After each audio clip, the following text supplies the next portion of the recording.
Well, joining us now by phone is Florida Senator Marco Rubio. Senator, thank you for calling in this morning. What can you tell us about what you're seeing as the sun did rise this morning and we just finally began to get a look at the actual damage and destruction to your state? I lived through Hurricane Andrew. I was over in South Florida. I've lived through multiple hurricanes, but Andrew was the one that most strikes me, and I'll never forget that day after the storm, the initial reports from the helicopters that were up in the air was, it's not too bad, and then suddenly they got to South Dade, and they're like, oh my goodness. And that, again, I mean, we're still early, we're learning more, but that's the kind of news that I'm getting from people on the ground. The initial reports are maybe we dodged a bullet, but then as the sun has come up and people started to look at some of this devastation. Panama City, the electric grid isn't just damaged, it's shredded, and so it'll have to be rebuilt, not just restored. And somebody told me point blank, I talked to them last night and again this morning, they said, Mexico Beach, it's gone. I mean, that's a charming old Florida town. And I think the biggest fear here, of course, this is going to be an incredible challenge for months to come. Federal government's going to have to step up and really be helpful. But this is the kind of event that could change the characteristic of a community. I mean, fundamentally change it and take a decade to recover if it's not done appropriately. So I think this just turned out to be as bad as we thought it was going to be, and potentially worse. We'll learn more throughout the day. And what we know for sure is there's a lot of lives right now that have been disrupted in ways that are going to be very difficult to rebuild, and we have a lot of work ahead. I'm headed to the FEMA headquarters in a few minutes, and then I'll be headed to Northwest Florida. And obviously, I hope my early assessment is wrong. I fear I'm not. We're looking at video while you're speaking, Senator Rubio, and it is just awful, some of these pictures, down to obviously the downed electrical lines and trees causing a lot of damage and still poses a threat to those in the area. What are you asking for? What does your state need in terms of federal resources?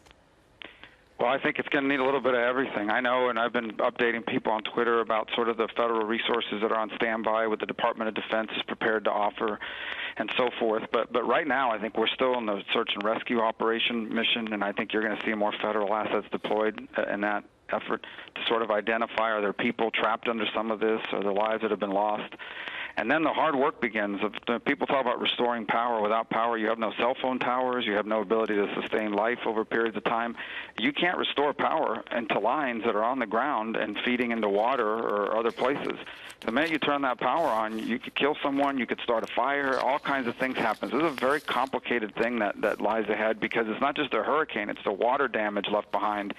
You could have homes that are intact, they look intact, but the water damage is going to force that home to be demolished. But I think initially from the federal government, what we're going to need is additional resources for search and rescue, and we're going to have a massive housing problem here. I mean, we're going to have to shelter thousands of people for extended periods of time who are not going to be able to return to their homes. Even if the homes weren't damaged, they will not be able to return to those homes because of down power lines or obstructions in the road. And so the biggest challenge is going to be sort of, where do we house people that are going to have no place to live here for the foreseeable future?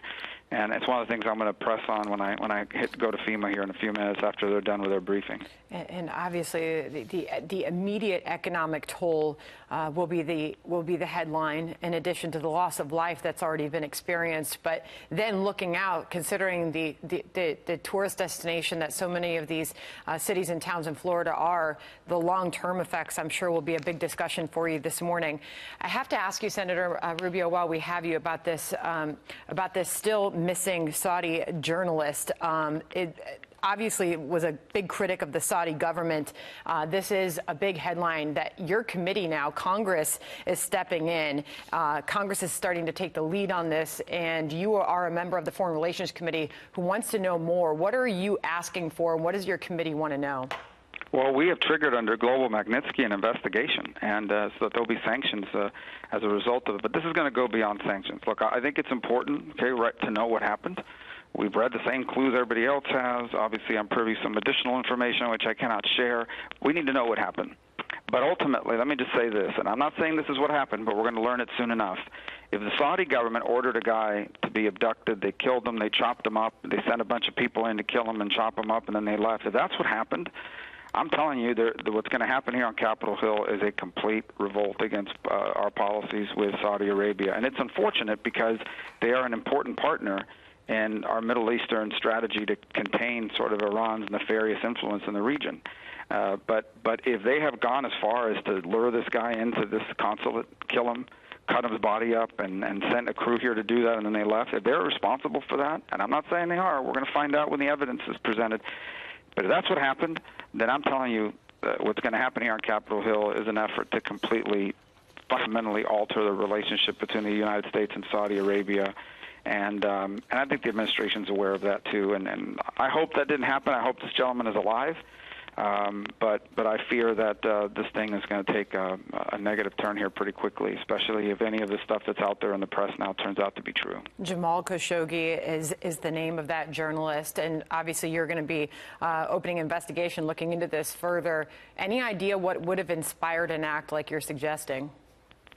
Well, now I'm speculating, but I can just tell you that governments across the world who think they can get away with silencing critics by eliminating them are doing so increasingly. You've seen in China, for example, they've arrested the head of Interpol, and Vladimir Putin poisons people and kills them. Opponents of Vladimir Putin wind up pretty much routinely dying, falling out of windows in some cases, other times just mysterious heart attacks or just flat out poisoned. And obviously we saw what North Korea did to his own brother because he was running loose around talking. So if this is what's happened here, it would be in line with what you've seen authoritarian governments do around the world. I just hope for Khashoggi's sake, for his fiancée, for his family, that that's not what happened. But I'm telling you, if it is, then there's going to be a complete and total revolt on Capitol Hill on both sides of the aisle about our relationship with the Saudi government. And it's an important relationship, yeah. but we cannot allow that to silence us in the face of something like this, if that's what's happened. Senator Marco Rubio, thanks for calling in this morning. Hopefully you can keep us updated on that story as well as the other big story that we're watching, and that is in the state of Florida and surrounding states and the impact of Hurricane Michael. Thank you for your time, and I know you're heading in for an update with FEMA. Thank you. Thank you very much.